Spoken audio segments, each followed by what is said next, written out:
Before we begin, I just wanted to show you all the prep we have to do in advance. And I have my breadfruit here already peeled and cored, and it's been washed. It's just in water here so it just doesn't go discolored, and that is 2 medium breadfruit. I am doing quite a bit here because the leftover I will freeze. And here I have 4 pounds of pork cubed up into 1-inch pieces. I've removed most of the fat, but some of the skin is still on there. A cheap piece of pork with bones. Some pieces have bones, maybe 3 or 4 pieces of bones, and it's been seasoned with tomato, ginger, onion, Caribbean green seasoning, garlic, Scotch bonnet pepper, a little Worcestershire salt, black pepper, and if you wanted, you can add your personal touch to it. Now, here's the thing. These 2 things here, if you wanted a video on how to peel and core and prep that breadfruit, drop me a comment below. If you want a video showing you how to actually season the chicken to allow it to marinate, yes, it's been marinating for a couple of hours, drop me a comment down below. I will have those 2 videos ready for you all. But again, drop me a comment if you're interested in those videos. Each of the videos you'll be seeing in this, what I call comfort series, it is dishes I make which brings some level of comfort to me. All of these recipes are available already in one form or the other, either on CaribbeanPod.com or YouTube.com/CaribbeanPod. So if you've seen this before, I apologize. It's just I thought about doing this series to celebrate the fact that whilst I was supposed to be in Trinidad and Tobago right now for Carnival and to visit with my parents and all that stuff like that, due to means beyond my control, I cannot be there. So my comfort in the middle of this Canadian winter is coming from food. So in today's recipe, what we're doing is something my mom would do for my dad and for my grandfather when they would play cards in the nighttime. Stewed pork, brown stewed pork, simmered in coconut milk and breadfruit. All of that's going to come together into one pot here, creating what I believe is one of the most comforting meals for me. Now, I will not call this oil down in any shape or form, but this is one of my favorite ways to enjoy both pork, stewed pork, and breadfruit. In my pot, I have 1.5 tablespoons of olive oil and 1.5 tablespoons of brown sugar. What's going to happen is that, and you saw me moving it around, because I know I have hot spots on my stove and on this one burner. This area here tends to be more hot than certain areas. That's just natural. The sugar is going to melt. It's going to go frothy, and then it's going to start, going a deep amber in color. That is when we're going to add the seasoned pork, which I have here, which has been marinating for a couple hours, into the pot. And then we're going to stew that down. That is sort of brown stewing process. But we just did that a little mixy mix. My flame is on medium high, by the way. Should the sugar go black, listen, ladies and gentlemen, shut the stove off, shove the pot off to the side, let it cool completely. Wash it, dry it, and start over. That black sugar, if it goes black, is going to give you a bitter tasting dish. We don't want that. You won't appreciate that, and it will be a waste of your other ingredients. Yeah, so you notice it's starting to go frothy, nice and bubbly. I'm moving it around. Then it's going to go deep amber.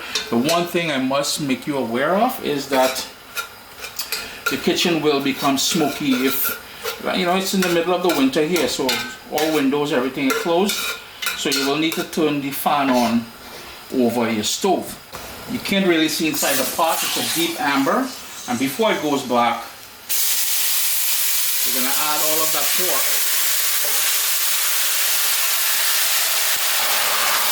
To that is stirred just to coat the pieces of pork in that lovely caramelized sugar at the bottom there. Remember, we didn't burn the sugar. It is about caramelizing that sugar. And in case if you're wondering, no, the dish will not be sweet. If you're worried about that brown sugar that went in there to start with, that's just to give it that color and that lovely Caribbean flavor that we like. In here, I'm going to add about 4 cups of water, swish it around to pick up all of the marinade, and in a few minutes, still on medium high, in a few minutes, we are going to add that water in there. We also need a couple cups of coconut milk. In about 3 minutes, it will come up to a boil, and you notice it's just starting to sprout its own natural juices. So what I plan on doing here is turning the heat down to medium. I'm going to put the lid on there, but we're going to leave it slightly ajar for it to breathe. We want that to cook for about 10-15 minutes with the lid on. Stir it every 4 or 5 minutes. It's been going just over 10 minutes, closer to 12 minutes.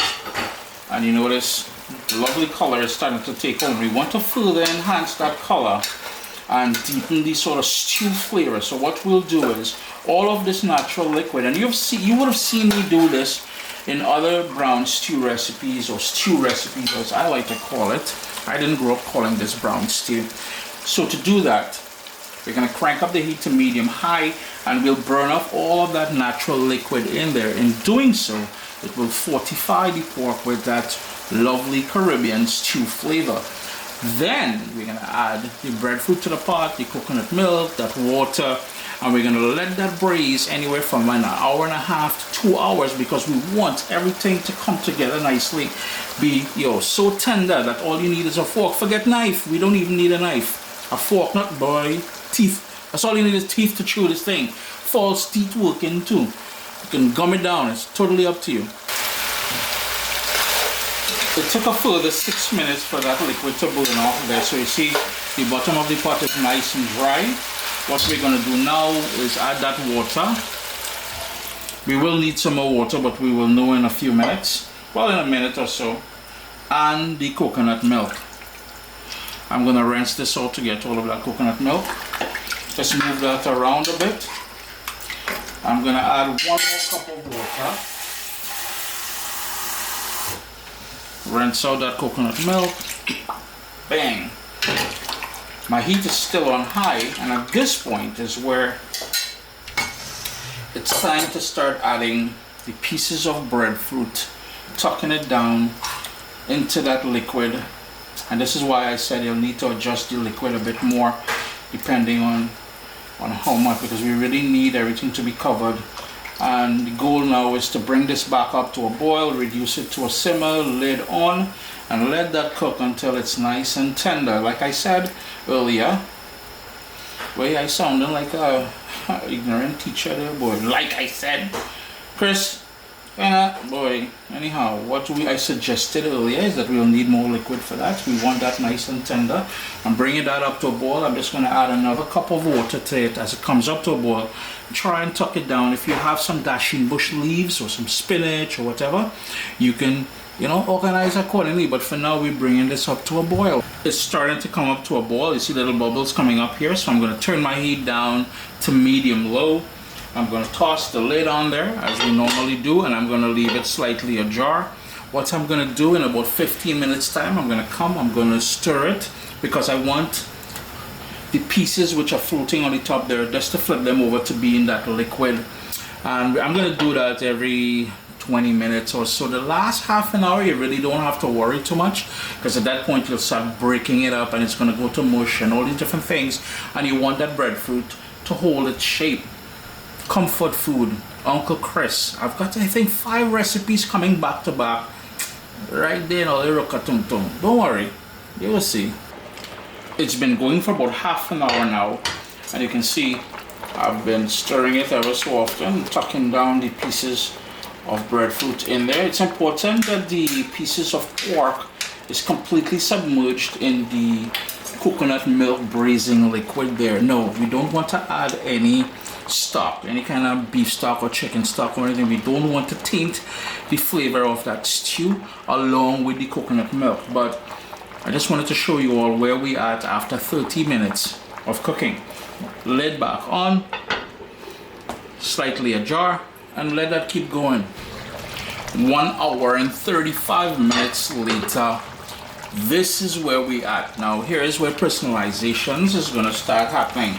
You notice we still have a bit of liquid down there, yeah? We are going to do a few things. We're going to taste that liquid at this point here and adjust the salt, yeah? After you've done that and you're happy with the salt content, you have to decide a couple things. How much longer you want it to cook to reduce down that gravy. I will give that a further 10 minutes or so. But what I like doing, and it's something my mommy never did, but I like doing when I make this dish, I have a combination of parsley and 2 scallions in here. What I like to do is to give it that herbal finish. That nice onion-y herbal finish, yeah?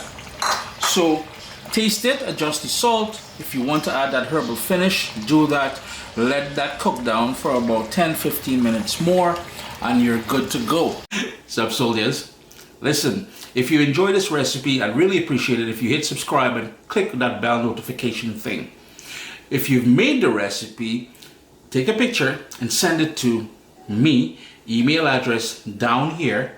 I mean, trying to tell people the email address, them butts will take the address and do all kind of thing with it. And tag me on Instagram at Caribbean Pot. I really appreciate you guys and thanks for being in my kitchen with me today.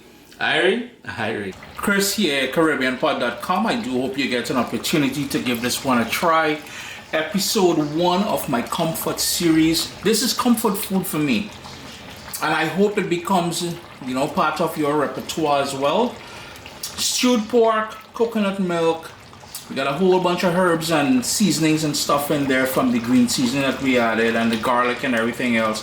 And of course that breadfruit. Irie.